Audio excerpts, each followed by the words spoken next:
আমি স্টিফু সেন্টার থেকে মাতিয়া। স্টিফু সেন্টার আপনারা সবাই হয়তো জানেন স্টেপনি গ্রিন হইছে ফরছে। আমরা একটা প্রবলেম হইছে এই সেন্টারটা বর্তমান মেয়র সাহেব বন্ধ হইলি তো সাইরা বাঙ্গিয়া আমরা এটা লইয়া তাই আমরা লইয়া কোনো যোগাযোগ করছেন না। এটা মেইন যে ডেভেলপমেন্টের প্ল্যান স্টার্ট হয়েছিল 2020 আগর মেয়রে তাই আমরা হয়েছিল যে তাই ডেভেলপমেন্ট খান্দা ধরনের ডেভেলপমেন্ট করতা তাই আমরা ইনক্লুড করলিবা। আমরা নিয়ারলি 1 ইয়ার মেয়রের লগে আর টিমর লগে মাতার বাদে লোকাল রেসিডেন্ট হলে তারা কইছে না ঠিক আছে তুমি সেন্টার তাও কি সেন্টারও অতদিন ধরে প্রায় নিয়ারলি 27-20 ইয়ার্স ধরে আমরা সার্ভিস দিয়ার বা ও মেয়র আইয়া উল্টাইন আগর মেয়রের ডিসিশন উল্টাই আমরা কোনো যোগাযোগ না করিয়া তাই সাইডাই সেন্টারটা বন্ধ করলি তা এই সেন্টার স্টিফুড কমিটি সেন্টার লোকাল রেসিডেন্টে ইভেন টাউন হামেস কাউন্সিলর সব মানুষরে 1997 থেকে সার্ভিস দেয় ইনো অ্যাডভাইস বাংলাদেশি অ্যাডভাইজার হল আছেন ফুটো তাইনসর ফলা হয় ইভেন বয়স্ক যারা যাইতা পারেন না মসজিদ রোজার সময় থেরাপি হয়। তো আমরা হয়েছি যে এই সেন্টারটা কত ইম্পর্টেন্ট ইয়াং পিপুল যেইতো হই বা তারা আমরা বিভিন্ন টাইমে 14 বার তাদের ট্রাই করছি লাস্ট 2.5 ইয়ার্সে। তাই না আমরা একটা মিটিং করে ডেট দিছি না, আমরা লোকে মিটিংও করছি না তান মনে করিলিরা। সো এখন টুমোরও তারা অ্যাপ্রুভ করলি তো ইটার দাও আমরা লোকে যোগাযোগ করছি না কিছু ক্যাবিনেট মিটিং। আমরা আপনারা যারা রেসিডেন্ট আছেন স্টিফুড সেন্টার সম্বন্ধে যারা জানেন আর যারা জানেন না তারা আমি রিকোয়েস্ট করবো যে একটা committee service Bangladeshi committee service particularly বন্ধুই যার যে একটা তাই আমরা ভোট দিয়া মেয়র বানাইছি।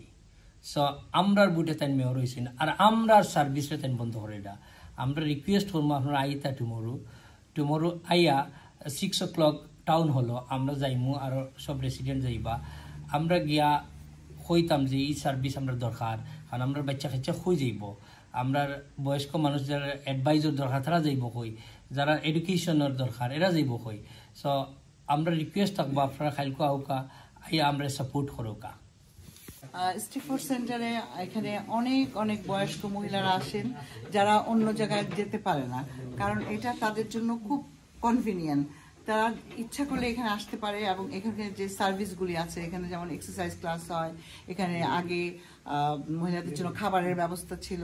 তারপরে কোভিডের পরে আপনারা জানেন অনেক মহিলাদের মানসিক প্রবলেম যে হয়েছে সেটা থেকে তারা বের হয়ে আসতে চায় এবং বের হয়ে আসার জন্য তারা এই সেন্টারকে তারা খুবই পছন্দ করে কারণ এটা তাদের কাছাকাছি এবং এখানে যারা আছে তারা তাদেরকে বিভিন্নভাবে সাপোর্ট করে যেটা তারা অন্য কোথাও গিয়ে পায় না। তো আমার মনে হয় যে সব মহিলারা আসুক কারণ মহিলাদের জন্য এই সেন্টারটা খুবই উপযোগী। এখানে হেলদি কুকিং এর ক্লাস হয়, এক্সারসাইজ ক্লাস হয়, বিভিন্ন রকম সাপোর্ট দেওয়া হয় বয়স্ক মহিলাদের মেন্টাল হেলথ প্রবলেমের জন্য তারা আসেন। তো এই সাপোর্টগুলি তাদের রাখতে হবে, তারা যেন সুস্থ থাকে ভালো থাকে এই জন্য এই সেন্টারে যারা আছে কমিটির লোকরা তারা বিভিন্নভাবে সাপোর্ট করে যাচ্ছে। আমি নিজে অনেকদিন ধরে কাজ করি, যখনই আমি আসছি তখনই তারা সাপোর্ট করেছে। তো আমরা চাই এই সেন্টারটা থাকুক, আমরা বাঙালিরা যারা আছি বা শুধু বাঙালি না যে কেউ সবাই যেন এখান থেকে এই কমিটির মাধ্যমে সুন্দরভাবে ভালোভাবে সাপোর্ট পায় এবং আমরা যেন ভালোভাবে এই সেন্টারকে ব্যবহার করতে পারি। ধন্যবাদ। আসসালামু আলাইকুম, আমার নাম জয়িতারা, আমি স্টিফুড সেন্টারে কাম করি। 15 বছর ধরে আসি সার্ভিস একটা প্রোভাইড করাম মহিলাদের লাগিয়া আর বাচ্চাদের শিশুদের লাগিয়া। না আমরা একটা কনসার্ন রেজ করা হয়েছে স্টিফুড সেন্টারে, আমরা লোকের একটা কনসার্ন রেজ করা হয়েছে যে বিল্ডিং ইটান মাঝে না হাউজিং তুলো হইব না কমিউনিটি সেন্টার বাঙ্গিয়া আমরা কমিউনিটি সেন্টার বাঙ্গিয়া এটা রেজিডেন্সিয়াল হাউজিং সোশ্যাল হাউজিং তুলো হইব না। এটা প্রবলেম হয়েছে কি তার প্রবলেম হাউজিংয়ের মাঝে প্রবলেম না, ইয়েস কমিউনিটি হাউজিং তুলতে চাইরা বাট অন্য বিভিন্ন জায়গাও তো আছে যে এটা হাউজিং তুলবার লাগিয়া আমরা এই সেন্টারের উপরে হাউজিং তুলতেও চাই না নিহে। তো এটা একটা আমরা লগে একটা কনসালটেশন রেজিডেন্সিয়াল রায় we should feel valued about our space যেগুলো residents are using this space. Our residents, our users have not been consulted. We have not been approached. Now, it's clarity under dorkar. Currently, it's clarity under time nai. Kuno answers nai because from our side is from the provider's side, we don't have any clarity where we're going to take our services.